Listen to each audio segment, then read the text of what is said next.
talking about the importance of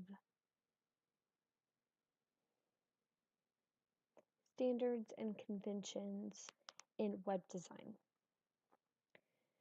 Starting off, I have found my first example, which I feel is a great example of a good use of the conventions and standards. This website is the National Print Museum. I think that this is a good website because it falls in the category of standard. As you can see, all of the menu items, the navigation pane is located at the top of the first page. All of the titles are pretty self-explanatory, and each title has a sub-menu location that you can go to. Also, when you scroll around, each title lights up indicating that your mouse is over that title. Also, the logo of the museum is located at the left, which is usually standard for most websites, and a search bar is also located at the main page. As you scroll down, as you can see, this is a very clean design. There's a slideshow of pictures of people at the museum.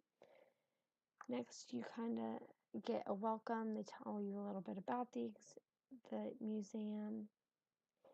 And as you scroll down, you do get more menu items, and it is a different format, but these are the sub-menu items, which I think is actually a pretty good idea, because if somebody doesn't want to spend their time looking through each individual sub-menu, they can just scroll down and see, oh, okay, here's where I want to go.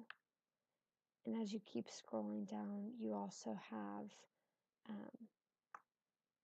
information on amenities, an event calendar, their hours of operation. They also give you at the very bottom even like social media links. This website also doesn't have any ads, which I think is nice. And overall, I think it's a pretty a great website, easy to navigate. The color scheme is nice. It's very muted. Everything pops off of the pages, the logo. Here you get a hierarchy of font so you can tell what's the most important. There's also pictures, which I find nice. Now, my next example for a website is one that I feel does not properly represent the different conventions. This website is called joannegare.com. As you can see here, as a main page, this actually does not provide any information at all whatsoever to what this website is. I don't know who Joanne Gare is. I don't know if it's a name. I don't know if it's a company. All I can get from here are pictures.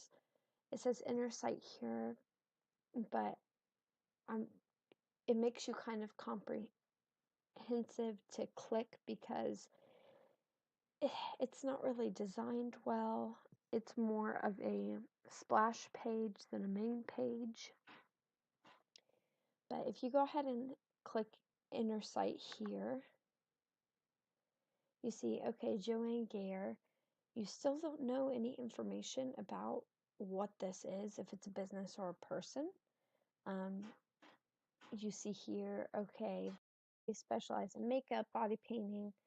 I'm assuming maybe they had some work in Sports Illustrated swimsuit. You keep scrolling down, and finally you see about and contact, so you can kind of tell, okay, maybe this person is a professional makeup artist who also does body painting and body art. I think that this web page falls under more of a confusion mainly because it looks to be a very low budget website. I find a hard time believing that this person is a professional, judging by the website, because the design elements are not very sophisticated. The color scheme is not very sophisticated. There's really no set menu, no navigation bar, no logo. It's more so different pictures. Also, when you clicked the first page, since it was a splash page, you gained no information as to what it was, so it did not encourage me to keep clicking. So finally, you see, okay, who is this person? So Joanne Gare, Art of Illusion. Now you can see, okay, she's an artist, and maybe this is her business. But because this is her business, she should have marketed that in the first page to show that she is a business professional.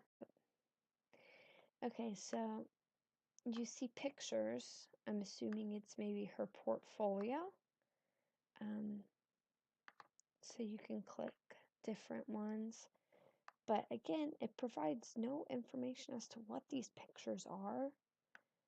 If I was interested in her body of work, I would want to know maybe where these shots were taken, for what company, why were they taken. I think it's just a very confusing web page.